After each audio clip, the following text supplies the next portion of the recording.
नमस्कार, मैं ज्योति श्रीवास्तव। आप देख रहे हैं सी न्यूज भारत। वक्त हो चुका है न्यूज बुलेटिन का। बुलेटिन में बात करेंगे अंबेडकर नगर की, जहां ग्राम प्रधान पर ग्रामीणों ने लगाया सरकारी धन के बंदरबाट का आरोप। आगे चर्चा करेंगे बलिया की, जहां पिता की पुण्यतिथि पर बेटे ने किया श्रीमद् भागवत कथा का आयोजन। साथ ही बात करेंगे भिंड की, जहाँ ड्यूटी से लौट रहे सीएमओ पर हुआ जानलेवा हमला। इन तमाम खबरों पर विस्तार से करेंगे चर्चा। पढ़ेगी बेटी तो बढ़ेगी बेटी अभियान के तहत सेवा आगरा एवं महाकाली धर्मार्थ ट्रस्ट द्वारा सोमवार को सुबह संत रामकृष्ण कन्या महाविद्यालय सभागार बलकेश्वर में समारोह का आयोजन किया गया। इस दौरान इस वर्ष यूपी सीबीएसई और आईसीएसई बोर्ड से इंटरमीडिएट की परीक्षा में अव्वल अंक लाने वाले 500 मेधावी बेटियों को महामेधा सम्मान प्रदान किया गया। मुख्य अतिथि उप श्रमायुक्त पल्लवी अग्रवाल और यूपीएससी टॉपर प्रियांश गर्ग और ऐश्वर्या दुबे विशिष्ट अतिथि के रूप में मौजूद रहीं। सेवा आगरा के संस्थापक मुरारी लाल गोयल, सुमन गोयल और महाकाली धर्मार्थ ट्रस्ट के मनमोहन चावला व रविकांत चावला ने सम्मानित किया। संस्थाओं ने लगभग 5000 बेटियों को अब तक सम्मानित कर चुकी है और ये वो बेटियां हैं उन्होंने पूरे आगरा ही नहीं पूरे प्रदेश को गौरवान्वित करने का काम किया है। सभी बेटियों ने यूपीएससी परीक्षा हो, चाहे सीबीएसई हो या आईएससी परीक्षा में टॉप, कहते हैं अपने घर का नाम रोशन किया, समाज का नाम रोशन किया, कुल का नाम रोशन किया और पूरे प्रदेश का नाम रोशन करके बेटियों के लिए एक बड़ी प्रेरणा, मोटिवेट करना बेटियों को कि आप भी टॉपर बनने में दूर नहीं है, बस थोड़ा सा परिश्रम करना है। सभी बेटियां परिश्रम करती हैं। आज महाकाली धर्मार्थ सेवा आगरा के द्वारा 500 बेटियों को सम्मानित किया गया। इसके बाद ये कि हम रविवार एक कार्यक्रम को लगातार कर रहे हैं और बेटियों ने 4500 बेटियों के आसपास सम्मानित कर रहे हैं और सम्मान से एक जो टॉपर है वो एक मंच मिले और आगरा का नाम वो राष्ट्र के रूप में रख पाए और जब आगरा का नाम रहेगा तो कहीं ना कहीं आगरा में सोचा भी जाएगा। आज की जो कार्यक्रम चल रही है वो यूपीएससी टॉपर आगरा के स्टेट होते हैं और उनके होने से बच्चों के बड़ा प्रभाव भी है कि किस तरीके से यूपीएससी का एग्जाम क्रैक किया जाता है। आगरा से सी न्यूज संवाददाता अनुज उपाध्याय की रिपोर्ट। विकासखंड रामनगर के ग्राम सभा समुना में प्रधान के द्वारा समतलीकरण कार्य किया जा रहा है। खेत जयराम पुत्र गोवर्धन का गाटा संख्या 44 बराबर होने के बावजूद में उसमें समतलीकरण कराया जा रहा है।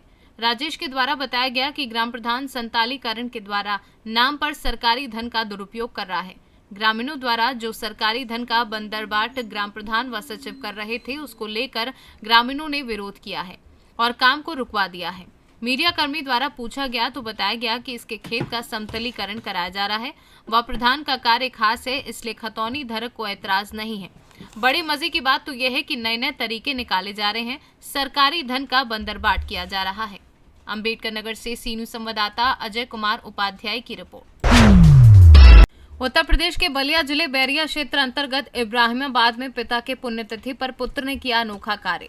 स्वर्गीय काशीनाथ सिंह की 7वीं पुण्यतिथि पर 7 दिवसीय श्रीमद् भागवत कथा का आयोजन किया।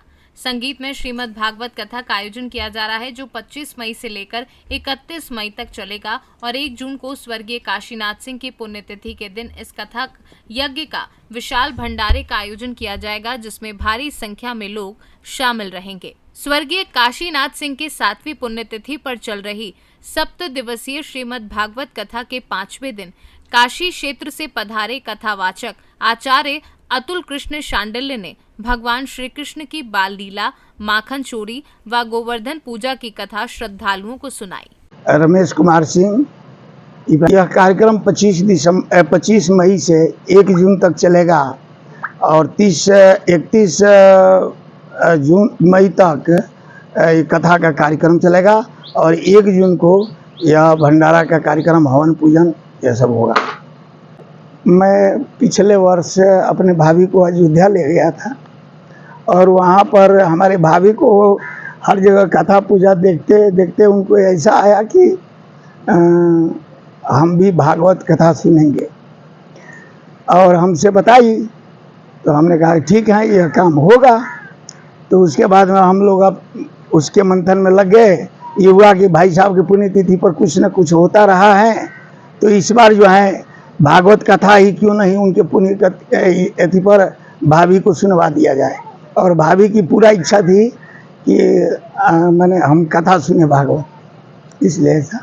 भागवत कथा का बहुत लाभ है हमें, तो पहली बार मैं भी ये अवसर प्राप्त हुआ है, लेकिन मुझे बड़ी भय था, डर था कि कैसे होगा कुछ अनुभव नहीं था। लेकिन अभी तक जो चल रहा है ईश्वर की कृपा से हमको देखने में लग रहा है कि ये बहुत कोई इसमें जितना समझा जाता था कठिन कार्य उतना है नहीं। बस कैसे न कैसे ईश्वर की कृपा हुई कि हम लोगों के मन में ऐसा आया, आज शुरू हो गया, जो कि सोचने से अधिक जो है यह अच्छा कार्यक्रम हो रहा है। आपके भाई? हम 2 भाई हैं और हमारे बड़े भाई थे और हमसे उम्र में काफ़ी बड़े थे, 16 साल लगभग। हमको पुत्र के समान पाले पोसे हैं और जो भी दिखाई दे रहा है सब उन्हीं के माध्यम से है। हमारे पिताजी और मेरे बाबा का मूर्ति है, वे लोग बहुत धार्मिक थे, बहुत संत सेवा किए हैं। हमको लगता है कि उन्हीं लोगों के पुण्य प्रताप से ऐसा सुअवसर प्राप्त हुआ है। हम लोगों की आर्थिक दृष्टि से पहले हमारे बाबा के ज़माने में बहुत हम लोग कमज़ोर थे, लेकिन उनके समय में जो होता था, बल्कि आज हम लोग आर्थिक स्थिति से मजबूत होते हुए भी उतना नहीं कर पा रहे हैं जितना हमारे पिताजी, हमारे भाई साहब, हमारे बाबा जो लोग किए हैं वो आज नहीं कर पा रहे हैं हम लोग। राम प्रताप सिंह पिता पुत्र स्वर्गीय काशीनाथ सिंह। कार्यक्रम एक्चुअली हमारे पिताजी स्वर्गीय श्री काशीनाथ सिंह की 7वीं पुण्यतिथि 1 जून 2023 को है। उसी के उपलक्ष्य में, उसी के अवसर पर हमने ये 7 दिनों का श्रीमद् भागवत पुराण कथा का आयोजन किया है, जिसमें से आज ये 5वां दिन है। आज के दिन कथावाचक श्री अतुल कृष्ण शास्त्री जी हमें गिरिराज पर्वत का पूजा और कान्हा का जो मटकी फोड़, कान्हा जो मटकी फोड़ के माखन चुराते थे, उसकी झांकी का आज आयोजन होने वाला है। मेरे पिताजी हमेशा समाज और परिवार को लेकर चलने वाले थे। उन्हीं की देन है और उन्हीं के संस्कार है जो आज हम लोग ये सारा कुछ करने में सक्षम हुए हैं। हमारे पिताजी के ही संस्कार हैं जो हम लोग इस तरह के आयोजन हमेशा कराते रहते हैं और हमेशा यहाँ ही हम लोग धनबाद निवास करते हैं और वहाँ पे भी हम लोगों को जब मौका मिलता है हम लोग इस तरह का आयोजन कराते रहते हैं। सबके लिए मैसेज यही है कि हम ज़िंदगी में जो भी करें, लेकिन हमारे माता पिता के जो संस्कार है उनको लेकर आगे चलना चाहिए, क्योंकि माता पिता जो संस्कार देते हैं उस ठीक है, हम कमाते हैं, हम आगे बढ़ते हैं, लेकिन अगर संस्कारों को लेकर चलते हैं तो हम ज़िंदगी में और बहुत ज़्यादा आगे जाएंगे। और सब जगह। बलिया से सीनू संवाददाता आनंद दुबे की रिपोर्ट। पूरा मामला बांदा जनपद के बबेरू कस्बे से सामने आया है, जहां पर बबेरू कस्बे में भाजपा किसान मोर्चा के जिलाध्यक्ष विजय विक्रम सिंह के भांजे की शादी में बुंदेलखंड की विलुप्त हो रही परंपरा का जीवंत उदाहरण देखने को मिला है, जिसमें बड़े ही सादगी के साथ बैलगाड़ी से की जा रही बारात, जिसमें महिलाओं के द्वारा बैलगाड़ी में बैठकर बारात का उठाया जा रहा है लुत्फ। निहाल सिंह, बैलगाड़ी में कब बैठे हैं आप? इसके पहले बैलगाड़ी में ये हम पहली बार आज बैठे। पहली बार किस तरह लग रहा है आपको? बहुत अच्छा लग रहा है। बहुत अच्छा लग रहा है। ये किसकी शादी हो रही है? ये मेरे भैया की शादी हो रही है। अच्छा, कहाँ से कहाँ बारात जा रही है? फतेहपुर से आई है बारात। अच्छा, बबेरू आई हुई है। अच्छा, पहली बार बैठे, आप कैसा महसूस कर रहे हैं? अच्छा लग रहा है। अच्छा लग रहा है। निकाल जा रहा है, बुंदेलखंड की विलुप्त हो रही परंपरा को जीवित किया जा रहा है, क्या है मामला? ये दरअसल शादी ब्याह हम लोगों की जो एक परंपरा रही है, उस परंपरा से आज हम लोग जो है बहुत दूर जा चुके हैं। क्योंकि मैं भारतीय जनता पार्टी किसान मोर्चा जनपद बांदा का जिलाध्यक्ष हूँ, तो ये मेरा कर्तव्य है कि मैं अपने किसान बंधुओं को लेकर के और अपने जो ये समाज है, जो रूढ़िवादिता में फंसा हुआ समाज है, अपव्यय करता है समाज, ये जो शादियां हो रही है खर्चीली शादियों की बजाय हम अपनी पुरानी परंपराओं पर लौटे।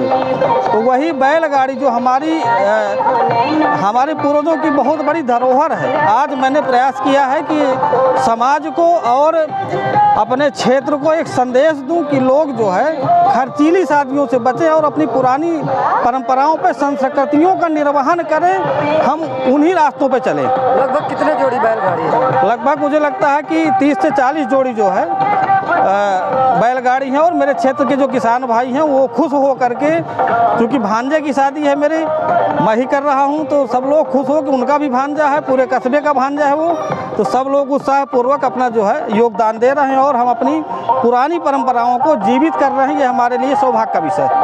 बांदा से सी न्यूज संवाददाता कुलदीप त्रिपाठी की रिपोर्ट। भिंड में अकूड़ा नगर परिषद सीएमओ प्रदीप ताम्रकार पर जानलेवा हमला हुआ है। नकाबपोश हथियारबंद बदमाशों ने मारपीट की है। कार रोककर जमकर पीटा गया है। कार्यालय से घर जाते समय इस वारदात को अंजाम दिया गया है। बता दें कि घायल सीएमओ जिला अस्पताल में भर्ती हैं। पार्षद के बेटे पर हमले का आरोप है और पहले भी ये हमले हो चुके हैं। भिंड से सी न्यूज संवाददाता विनोद शर्मा की रिपोर्ट। फिलहाल इस बुलेटिन में बस इतना ही। देश दुनिया की बाकी खबरों को जानने के लिए आप देखते रहिए सी न्यूज भारत।